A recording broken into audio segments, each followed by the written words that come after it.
Two and one. Hello, everybody. Welcome to another Capital Gains Taxations podcast, also streaming on YouTube and Expert CRE Secrets. And this is a kind of a special, I guess, podcast class like webinar because I'm excited to present along with Colony Hills Capital, Addison at Princeton Meadows Multifamily Investment. It's in New Jersey.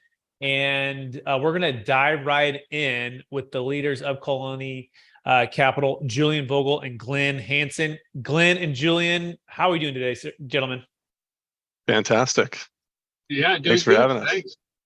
Absolutely. And so this is 440 units in Plainsboro, New Jersey. And I think it would be great to start before we get into the details of this. Maybe Glenn, you can tell a little bit about Colony Hills Capital, the background, the how everything got going there.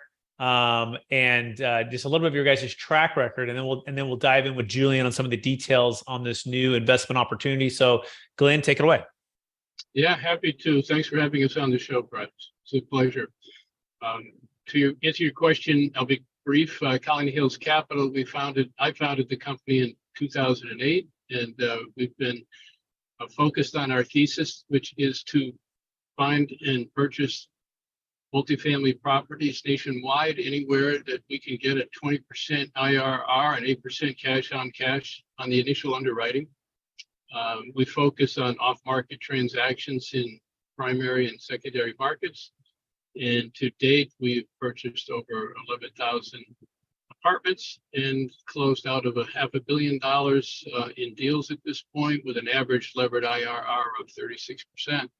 No losses to date, and I'm pretty pleased with that, as you can imagine. And with that, the rest of it is just our shoulder to the boulder, pushing it up the hill every day, finding deals, finding money, working with guys like you, and having fun. Absolutely. And Glenn and I had the pleasure and honor of meeting Glenn at a DLP Capital event. This is back. Oh, this was in Utah. It was the Best Ever Real Estate Conference, and we had a great dinner there and hung out. And then we also had a chance to another event, which was in New Orleans. Spent some time together. So got to know Glenn personally, and excited to present this for them to present this opportunity. But I love the way that you've stuck to the thesis. You focus on multifamily value add, 8%, 20 and then 20% IRR, and you've done it since 2008, and you've done it over 11,000 units. And so this is a team and an organization and a group of specialists who've delivered, which is fantastic. That being said, I'll introduce or have Julian Vogel introduce himself. Julian, introduce your role there at Colony Hills Colony Hills Capital, and then let's dive right into the deal after that. Okay. Sure. So I'm the fund manager for the company. Basically, my job description is twofold. I determine the strategies for our funds, and then I manage the capital raise and the compliance. And then I also manage the debt and equity orchestration, let's call it, on a deal-by-deal basis. So I source all the debt and the equity in-house. And both jobs are a lot of fun. Absolutely. And you guys are both in the great state of Massachusetts. I have some good family out there in Concord. And so I think about an hour and a half out of Boston, which is fantastic. So all that being said, let's dive right into the deal. Addison at Princeton Meadows. I'm going to give you screen share capability. Julian, if you want to screen share at any point, you can in and out screen share, but take it away, Julian. Sure thing. Looking for, here we go.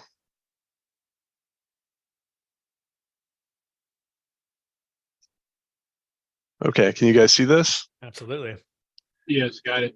Okay, great. So I'm going to skip the introductory slide. I'm also going to skip around this book a little bit as I talk. And I'll just jump right into the opportunity. So the opportunity for this deal starts with the seller. This is a joint venture. The seller is a joint venture between Goldman Sachs and KRE. And they put $12.8 million into this transaction. And they, besides for the purchase price, obviously, and they've owned it for 5 years. They renovated 85% of the units. They redid the exterior and the roofs of the property. And then middle way through COVID, Goldman Sachs self-imposed a self-restriction or a moratorium, better said, on rental rate increases and evictions across all of their joint ventures. And so this property had just gone through 85% renovation of the units, and then they couldn't even raise rents because of that self-imposed moratorium. Fast forward to September 2022 or 2023, excuse me, that moratorium, 2022, that moratorium burned off, and they're starting to market or increase the rents to our targeted premiums. So they're also proving out our case study here with this deal. We were able to get this property under contract through an off-market process at 115 million, which is about a 5.5 cap on a trailing 3-month income annualized, with a tremendous amount of dormant value. I mean, 85% of the units are turnkey. We just mark to market those units, and most of the value add is already accomplished. We'll also be adopting pre-approved renderings and permits to redevelop the clubhouse in the middle of this property. Right next to the pool area is a pretty small little clubhouse that we're going to see in a second, that we're going to demolish and redo into a brand new leasing center, fitness center, and rentable party area. And the last 15% of the units will also renovate. And so by the time we've finished that, this property will have had a full renovation and will arguably be the leader within its comp set, within its vintage set in the submarket. So that's the real estate history. As far as the market goes, Princeton, New Jersey, Plainsboro, very affluent, average median incomes of 200,000 plus or minus, very difficult to build in Princeton, Plainsboro. And so the supply of housing there is grossly constrained. Not a lot of trades, and most people that live there own. And so having a supply constrained market with affluence is a equation that we very much like, right, in multifamily real estate or in housing. And so the rents, I'm not going to jump into all the detail on each page. I'll just stay high level, but the rents are on average $400 below all of our comps. And here's some pictures of what the property looks like. You know, they did a wonderful job. This is the model unit, but all of the renovated units look like this. By the way, beautiful property. And if you're just hearing this, maybe not seeing it, you can go to our YouTube channel, Capital Gains Tax Solutions, or Expert CRE Secrets. Expert Secrets, Expert CRE Secrets for our other YouTube. But it's a beautiful property. And by Princeton, I'm thinking, you know, I'm from California now. I'm in Florida. Okay, so I'm looking at the map here. How far from Princeton University, and talk about kind of the average household income and the radius here. This looks good, Julian. Yeah. So here's the average income. This is from Tactician, which is a third-party data source that we use for all of our properties to give us demographic data. So you can see, you know, 200K plus or minus around the property, and it's a snowball throw from Princeton University. You can see on the map right over here. Excellent. It looks like also just bigger picture. It's halfway between New York and Philadelphia. Exactly. Talk about maybe the strategic part of that, Julian. Yeah. So you have commuters who are either commuting to or fro New York or Philadelphia. You also have people who are heavily invested into medical and life sciences, doctors, medical staff at Carnegie Center, obviously education with Princeton University. BlackRock has a satellite office there, Santander. So you also have Siemens. You have financial services that are nearby, so you don't necessarily have to commute. And then you have tremendous schooling, fantastic schooling for young families or families who move to the area specifically for that reason, which is another driver for this asset. If someone can't afford $1 million house, I'm jumping back for a second, average housing $688,000. It's more like $1 million these days. But if they can't afford to buy a house, where are they going to live? So one of their options is this property, if they want to take advantage of that schooling. Wow, that's fantastic. I also love that you did say that the upgrades that the old previous owner had completed already, and they were constrained by the rent control with the COVID lockdown, and so 85% of the units are turnkey, and there's a lot of dormant, value that are just lost to lease and just turning of the units. Yep. So, curious on the current occupancy and the average turnover per year. Do you kind of have some of those numbers, Julian? 95% occupied, and higher at times. There was times when we were in our due diligence process where it was 99%. And then average turnover, we typically see a third of the rent roll turnover on all of our assets on a per annum basis. Excellent. So keep going. I'll let you keep going here, and I'll just kind of jump in here and there. Yeah, I'll skip over the slide. Here's details on Princeton Plainsboro if anyone wants to read through. And this is a snapshot of the historical CapEx that the seller had done. You can see $8.5 million spent on unit renovations with a total of 12.8.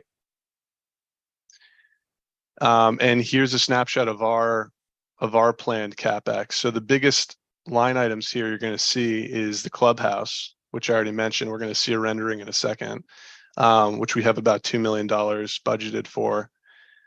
And then classic units, we are going to be spending $25,000 a unit on those, just to create a uniform quality in the rent roll. And here's a rendering of the clubhouse that I keep mentioning. So it's just going to replace this property right here. We'll resurface the pool area, refurbish it, create some splash pads. We're going to redo the basketball and tennis court. There'll be a half basketball court, pickleball, volleyball. Somehow, some way, it's all going to fit in there. We actually used AI to determine the layout for that sports court, which is pretty cool. It looks fantastic, by the way. If you're not seeing it on video, you can go to the YouTube channels. It's fantastic here. Keep going, Julian. And here's our rent comps. So here's Addison, our subject property.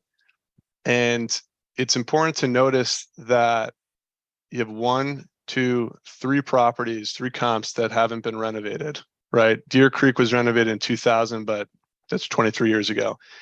The closest or most newest renovated property here is the Crossings, and that was in 2019. And look at the delta between our 1 and 2 bedrooms and the comps here. Fantastic. $560 delta, right? Yep. Is $670 delta or $600 delta. So it's pretty glaring. So important to note that we're not revolutionizing the rents when we do mark to market. We're not going to lead the market. So our targeted rents are right here for a 1-bedroom, $20.50, a 2-bedroom, $25.75, which is just below some of our comps, slightly above some of our comps. But you have to remember that we're going to have a fully renovated asset, whereas these properties are classic. And so arguably we should be leading the market, but we're not underwriting that. Yeah, let's talk about debt, right? So debt's so important, right? Because one thing to have the rent increases and the occupancies, which across the country we're seeing that to be very solid, right? For a lot of states and cities, but the key is the debt. So let's talk about the debt, because you can have a great deal, or you can have a good property, performing property, but bad debt, and that equals a bad deal. So talk about the debt structure here, Julian. Yeah, so I'll skip ahead for a second. So apologies, but these two numbers on here needs to be updated, because these were just locked in on Friday and this past Friday. So our proceeds are actually $75 million. Our interest rate is 5.29% fixed and locked. We're closing Tuesday of this coming week, so we're pretty close to the end here. 6 years of interest only, and about 65% loan to value, a little less, and that's through Freddie Mac. which considering it's not so bad, right? 5.29 fixed for 10 years, 6 years IO, right? 65% LTV. I think that's a big win given where we've been this past 12 months. Any other thing to talk about that debt there? Because that's pretty attractive. I don't know anyone else locking in that sort of rate right now. The reason, No. the way that we were able to get that is we signed our loan application 4 months ago, right before a hike in spreads, and then we basically bit our nails for 4 months watching the Treasury go up and down before we finally locked. Wow. Yeah, you guys did that well. Glenn, do you want to add anything to that? Because that's just such an interesting part of this whole deal. I'll say that a week ago, we locked Friday, but if we had to lock the previous Friday, we would have lost 4 million in proceeds. So in 7 days, we had a gain of 4 million, including some other changes in the stack, but really helped the performance of the deal right as we came into a lock. Sounds like good instincts to me, Glenn, and some a lot of experience to be able to do that. Great job by you and Julian, whoever made that final decision. So keep going, Julian. We have about 8 minutes to wrap this up before I got to jump on another one. So just FYI, but you can keep jamming through this. Yeah, sure. So I'll jump here. So the returns for the GP equity. So this is our JV partner is a group out of Philadelphia. This is our third deal with them. They're providing $35 million. And so the offering here is for a co-GP stake in the deal. Colony Hills is bringing $8 to $9 million to this deal, closer to $9 million. And so we have a little sliver open in this deal out of the 11.6 that we were originally offering to our network. We could probably take in another $2 to $3 million right now. And the forecasted returns for that $2 to $3 million is a net 24.75 IRR and a 2.77 equity multiple, with a projected 8.23% average cash on cash on a 5-year hold. And that's assuming we use an exit cap rate, meaning when we sell, of 5.25 in year 5, which we feel is conservative. And the reason we feel that's conservative is if you look at the SOFR curve coming down. I've learned to respect and appreciate those forward-looking curves. Obviously, no one can tell the future, but I think most specialists would agree that sometime between now and the next 5 years, rates likely come down. But even with that conservative 5.25 cap rate, you can see what the returns look like. So I'm going to jump with only 8 minutes. I'm going to jump to the schedule of returns here. So this is for the 11.6. The first year yield is projected to be 3.4%. Year 2 is 6%, and year 3 is 11.9. We're funding a $2 million distribution reserve to provide yield to the GP equity during the ownership of the deal. And so that $2 million gets drained in year 3 in totality. And so in year 3, you have a combination of organic cash flow and the last bit of that $2 million of distribution reserve, which is why in year 4, it drops to 9.8%, because now you're just getting organic cash flow to the GP. So curious on that, Julian, because that may be new for some people who are listening to this. Is that essentially you guys are like pre-funding the cash flow and then you'll make it up on the back end if and when it closes and you guys perform? Is that what you're saying there? Yep, exactly. A lot of investors are more sensitive to yield than IRR these days. They'll take IRR, but they feel that yield is more of a sure thing, and it's more of a sign of the health of the asset. Yep. And so it's something we've done on a couple deals. Excellent. And that's the story. That's the pitch. All right. So a couple questions. You can stop screen share, then we kind of go through this. So Glenn, if I had $1 million right now, right, and I'm looking to invest into this property, and given you guys' track record, past performance is not a guarantee of future results, but what would you say my return would be in the 5 years if you were to sell at that number? What would that look like, Glenn? What could I expect? My $1 million plus those cash flows, and then what at the end? Well, at the end, in total, it's 2.5 multiple. So that sums it up pretty simple. And then with the current pay early on, that helps create some comfort for people who are living on a fixed income. So $1 million goes to 2.5 million. Is that the right way to think about that? Yes. Okay. Yes. Is that including the cash flows that we've collected over those 5 years, right? So it's including that, Yes. right? So it was All like, in. it's like the 3.8 and then the 6 and then the like 11 and a half, 11.8 and then like the 9. So all that, because the cash flows, $1 million now, you start getting cash flows, in the first year. Now talk about quickly, Julian, just cost seg, if you guys are doing cost seg and the bonus depreciation, you guys taking advantage of that, or what's your thoughts on that? Of course. We do that on every deal. Cost segregation studies, something we're going to start doing is having them, we're going to have a third party do an estimate pre-acquisition so we can have a more defined answer for investors before we acquire a deal. But we've had deals that have had 100% tax loss year one. So if someone puts in $100K or $1 million, they have $1 million or 100,000 of tax loss that first year. It typically depends on the vintage of the property. So I've seen it range from 80 to even above 100% loss, from those cost seg studies. That's fantastic, right? That means the cash flow that's coming out, right, is going to be offset with the paper loss, Exactly. which is what we love here at Capital Gains Tax Solutions, being very tax efficient with all of cash flow and tax flow, right? So it's combining the best of both worlds, and a deal that makes a lot of sense fundamentally, sub-market wise, even larger market wise. I don't see any weaknesses in this deal. Glenn, if you had to point out one thing to be aware of, or the thing that you guys are watching, anything that comes to mind, but it just seems like a solid, great business plan here. Yeah, we've scrubbed it hard. There's nothing that we know of lurking in the background.